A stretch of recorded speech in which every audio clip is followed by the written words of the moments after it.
সহকর্মী জাহিদ হাসান। জাহিদ, জানাবেন আদেশে কি বলেছেন আদালত, আর বিস্তারিত আর কি তথ্য রয়েছে? উজ্জ্বল, কিছুক্ষণ আগে হাইকোর্টের বিচারপতি ফাহমিদা কাদের এবং বিচারপতি আসিফ হোসেনের যে বেঞ্চ, সেই বেঞ্চে এটি শুনে হয়েছিল সকালে। শুনানি শেষে দুপুর 2টা আদেশের জন্য ছিল এবং দুপুর 2টার পরে আদেশ দেওয়া হয়। আদেশে বিচারপতিরা সব পক্ষের শুনানি শেষ করে এই 4 সপ্তাহের জন্য শাহজালাল বিজ্ঞান প্রযুক্তি বিশ্ববিদ্যালয়ের যে ছাত্র সংসদ নির্বাচন, হল সংসদ নির্বাচন, কেন্দ্রীয় সংসদ নির্বাচন, এগুলো স্থগিত করেছেন। 4 সপ্তাহ পরে এই নির্বাচনটি হবে। আমরা এই বিষয়ে একটু বিস্তারিত জানার জন্য কথা বলবো এই মামলার যিনি শুনানি করেছেন ব্যারিস্টার রাসনা ইমাম, তার কাছ থেকে যে এই বিষয়ে আদালত কি বিস্তারিত বলেছেন এবং তারা আদালতকে কি বলেছেন সে বিষয়ে জানার জন্য একটু যদি বলতেন আমাদের যে আপনারা আদালতে কি বলেছিলেন এবং আদালত কি আদেশ দিয়েছেন। জি।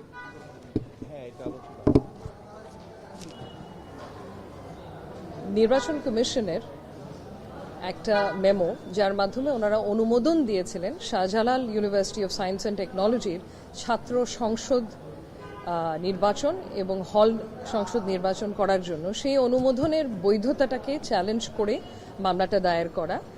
পিটিশনার্স হচ্ছেন 3 জনই শাহজালাল ইউনিভার্সিটির ছাত্র এবং তার মধ্যে 2 জন নির্বাচনে প্রার্থী, ওনারা ইন্ডিপেন্ডেন্ট ক্যান্ডিডেট বা স্বতন্ত্র প্রার্থী হিসেবে দাঁড়িয়েছেন। সো বৈধতাটা আমরা চ্যালেঞ্জ করেছি এবং আমরা একটা স্টে অর্ডার চেয়েছি যাতে করে জাতীয় নির্বাচনের আগে যাতে কোনো নির্বাচন না হয়।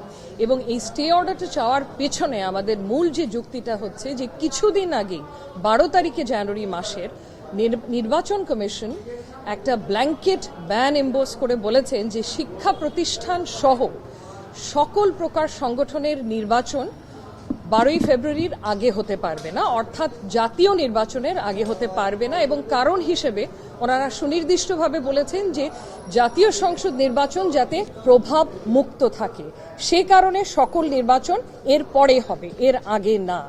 সো এটা দেওয়ার 3 দিনের মাথায় ওনারা সিলেক্টিভলি একটা শিক্ষা প্রতিষ্ঠানের নির্বাচনের অনুমোদন কিভাবে দেয়, এটাই ছিল আমাদের মূল প্রশ্ন।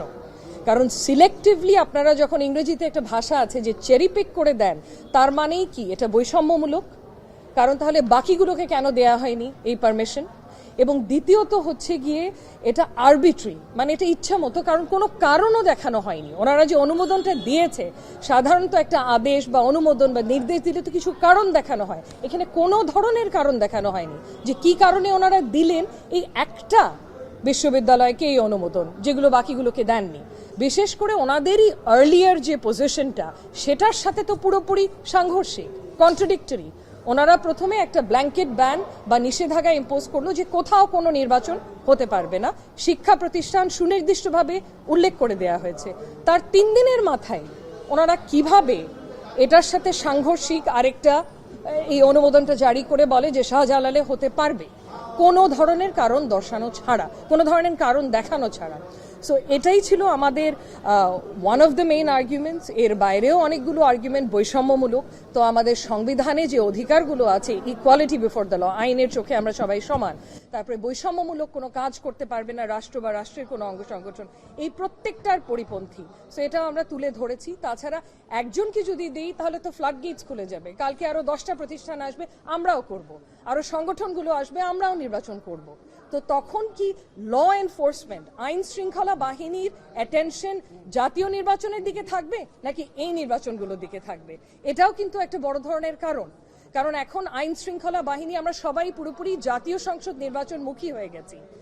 এই পর্যায়ে ওনারা কিন্তু ফোকাসও করতে পারবেন না ছাত্র সংসদ নির্বাচনগুলোর উপর। তার অর্থ হচ্ছে বিশেষ করে আমাদের পিটিশনার যারা স্বতন্ত্র প্রার্থী, ওনাদের নিরাপত্তা কিন্তু ঝুঁকির মুখে থাকবে, কারণ এনশোর করতে পারবেন না। সো এটাও একটা কারণ দেখানো হয়েছে। 4 সপ্তাহের জন্য স্থগিতাদেশ আমরা পেয়েছি, যে 4 সপ্তাহের জন্য এই অনুমোদনটাকে স্থগিত করা হলো। তার অর্থই এই যে সাকসু নির্বাচন 4 সপ্তাহের জন্য হতে পারবে না, এরপরে যে কোনো সময় হতে পারবে। এখানে আইনজীবী হিসেবে আমরা বেশ কয়েকজন যুক্ত ছিলাম, ব্যারিস্টার আসাদ ভাইও যুক্ত ছিলেন, উনিও আরো কিছু বলবেন আপনাদেরকে।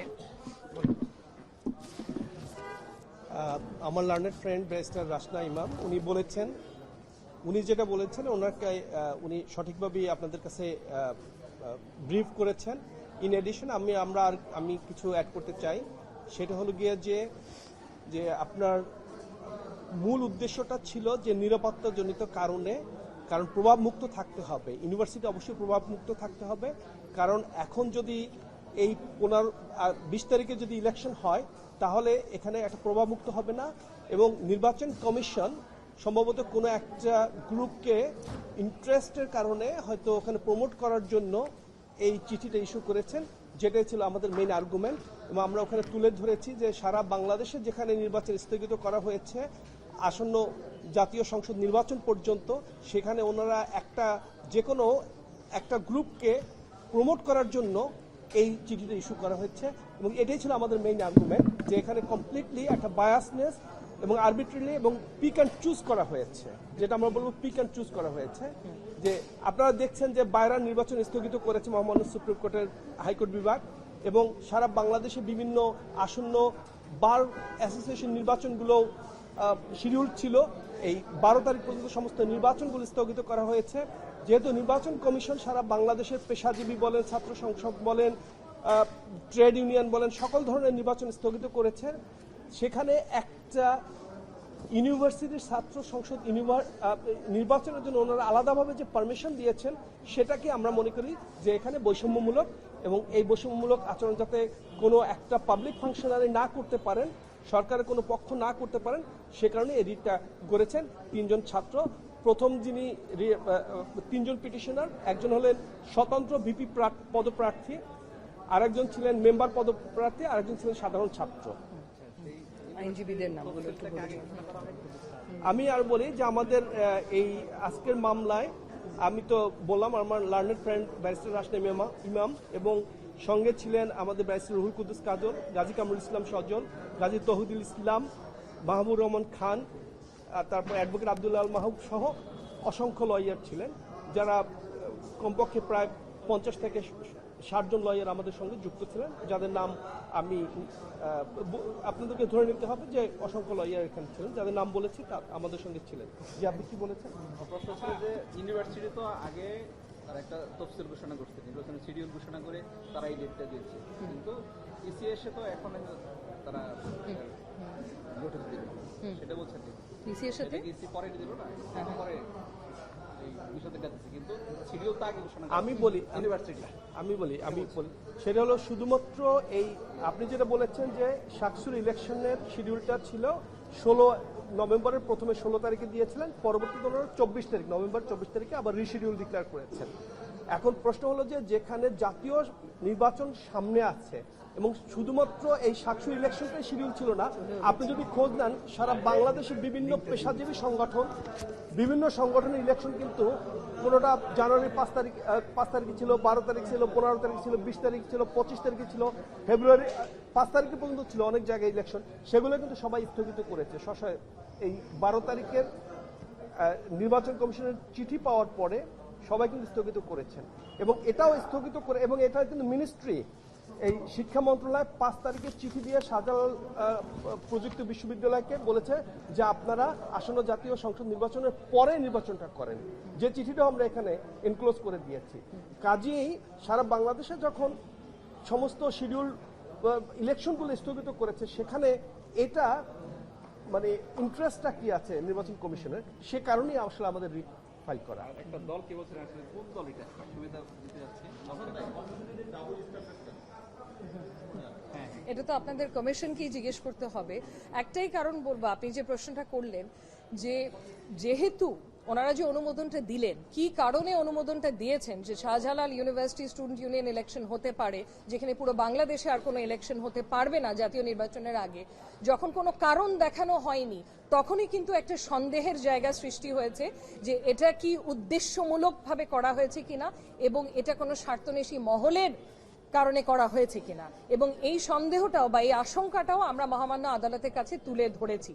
এটাকে আমরা ইংরেজিতে বলি ম্যালাফাইডি এক্সারসাইজ অফ পাওয়ার। এর অর্থ হচ্ছে ওনাদেরকে যে ক্ষমতাটা দেয়া হয়েছে নির্বাচন কমিশনকে, এই ক্ষমতার অপব্যবহার করা হয়েছে বলে আমরা মনে করেছি।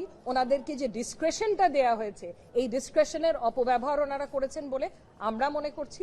এগুলো আমরা আদালতের সামনে তুলে ধরেছি। এবং আরেকটা কথা বলবো যে এখানে কিন্তু কোনো ধরনের পার্মানেন্ট ব্যান ইম্পোজ করা হয়নি, পার্মানেন্ট কোনো নিষেধাজ্ঞা না, শুধু বলা হয়েছে যে নিরাপত্তাজনিত কারণে যাতে প্রভাব মুক্তভাবে জাতীয় নির্বাচন হতে পারে তার জন্য একটা সীমিত সময়সীমা দিয়ে দিয়েছে। এর মধ্যে অন্য কোনো সংগঠনের কোনো নির্বাচন হতে পারবে না, যার মধ্যে শিক্ষা প্রতিষ্ঠানও পড়ছে।